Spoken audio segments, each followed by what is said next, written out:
सन 1982 की बात है। राजस्थान के एक छोटे से गांव धनपुरा में एक पुरानी हवेली थी। लोग उसे रानी की हवेली कहते थे, पर कोई नहीं जानता था कि वो रानी कौन थी। बस इतना पता था, जो भी उस हवेली में रात गुजारने गया वो सुबह नहीं लौटा। उस साल एक फोटोग्राफर आया। नाम था विक्रम सिंह। दिल्ली का था। पहाड़ों की पुरानी इमारतों की तस्वीरें खींचता था। किसी ने उसे धनपुरा के बारे में बताया था। उसने सोचा, एक रात रुकूंगा, तस्वीरें लूंगा और चला जाऊंगा। गांव वालों ने रोका। एक बूढ़े किसान ने उसका हाथ थामकर कहा, बेटा, वो हवेली मत जा। वहां जो रहती है वो मरी नहीं है और वो किसी को जाने भी नहीं देती।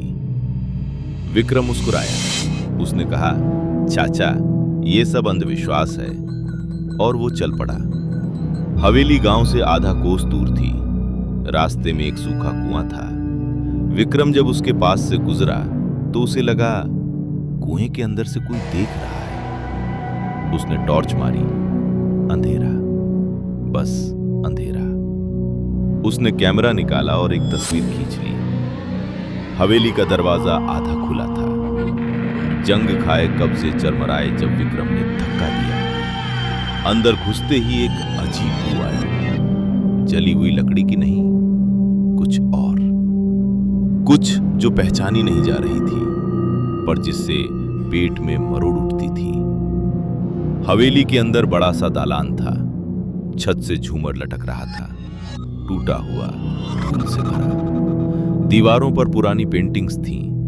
विक्रम ने टॉर्च घुमाई और तब उसने देखा, एक पेंटिंग में एक औरत थी, सफेद लिबास में, काले बाल कमर तक। उसकी आंखें सीधी विक्रम की तरफ देख रही थी। ऐसी पेंटिंग्स पुरानी हवेलियों में होती हैं जिनमें आंखें हर तरफ से देखती लगती हैं, पर इसमें कुछ और था। विक्रम ने पेंटिंग की तस्वीर खींची। फ्लैश चमका और बिजली जाते ही उस पेंटिंग में औरत की आंखें बंद थीं। विक्रम ठिठक गया। उसने दोबारा फ्लैश मारा। आंखें फिर खुली थीं, वही जैसे पहले थीं। उसने सोचा, नजर का धोखा होगा, थका हुआ हूं। उसने अपना बैग एक कोने में रखा और दूसरे कमरों की तरफ बढ़ा। पहला कमरा खाली, सिर्फ एक टूटी खाट। दूसरा कमरा खाली, सिर्फ एक टूटा आईना। तीसरा कमरा बंद। विक्रम ने दरवाजा धकेला, नहीं खुला। उसने कंधा मारा, दरवाजा खुल गया और अंदर से एक ऐसी ठंडक आई जो गर्मी की उस रात में बिल्कुल भी नहीं होनी चाहिए थी। कमरे के बीचों बीच एक पुरानी कुर्सी थी और उस कुर्सी पर एक गुड़िया रखी थी, मिट्टी की, हाथ से बनी। उसके चेहरे पर काजल से आंखें बनी थी। विक्रम ने गुड़िया उठाई। तभी ऊपर से आवाज आई, धीमी, जैसे कोई चल रहा हो। धम धम धम। विक्रम ने ऊपर देखा। छत, फिर सीढ़ियां। उसने सोचा, शायद कोई जानवर हो, बिल्ली या चमगादड़।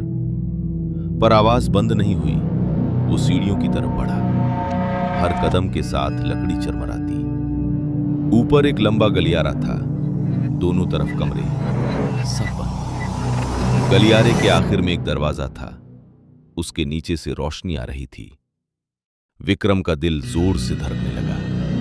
वो धीरे धीरे उस दरवाजे की तरफ बढ़ा और तभी वो रोशनी बुझ गई। विक्रम रुक गया। सांसें तेज हो गई। उसने टॉर्च जलाई। टॉर्च की रोशनी में उसने देखा, गलियारे के आखिर में उस बंद दरवाजे के सामने एक औरत खड़ी थी। पीठ उसकी तरफ, सफेद साड़ी, काले बाल, नंगे पांव। विक्रम की आवाज नहीं निकली। वो चर हो गया। औरत हिली नहीं, बस खड़ी रही। विक्रम ने हिम्मत करके कहा, कौन हो तुम? कोई जवाब नहीं। यहां क्या कर रही हो? कोई जवाब नहीं। और तब वो औरत मुड़ने लगी, बहुत धीरे, बहुत बहुत धीरे। विक्रम भागना चाहता था पर पांव नहीं उठे, जैसे जमीन ने पकड़ लिया हो। औरत मुड़ी, उसका चेहरा था पर आंखें नहीं थी। जहां आंखें होनी चाहिए थी वहां बस काले गड्ढे थे, गहरे, जैसे उस सूखे कुएं जैसे। और उसके होंठ में, तुमने मुझे देख लिया। वो आवाज इंसानी नहीं थी, जैसे एक साथ 100 लोग बोल रहे हो, जैसे पुरानी दीवारों के अंदर से आ रही हो। अब तुम जा नहीं सकते। विक्रम चिल्लाया। इस बार आवाज निकली। वो पलटा और भागा। सीढ़ियां, दालान, दरवाजा, पर दरवाजा बंद था। वही दरवाजा जो उसने खुला छोड़ा था। उसने धक्के मारे, लात मारी, चिल्लाया और पीछे से वो आवाज फिर आई। अब नजदीक, बहुत नजदीक। रुको, बस थोड़ी। विक्रम ने पीछे मुड़कर देखने की हिम्मत नहीं की। उसने आंखें बंद की, हाथ जोड़े और वो सब याद किया जो उसकी दादी ने बचपन में सिखाया था। हनुमान चालीसा। वो फुसफुसाया कांपती आवाज में, पर हर शब्द के साथ वो ठंडक कम होती गई। वो आवाज दूर होती गई और एक तेज चीख के साथ दरवाजा खुल गया। विक्रम बाहर निकला, भागा, रुका नहीं। अगर ये कहानी आपके दिल को छू गई, लाइक करो, शेयर करो, सब्सक्राइब जरूर करना, क्योंकि अगली कहानी में भूत नहीं, इंसान है विलन।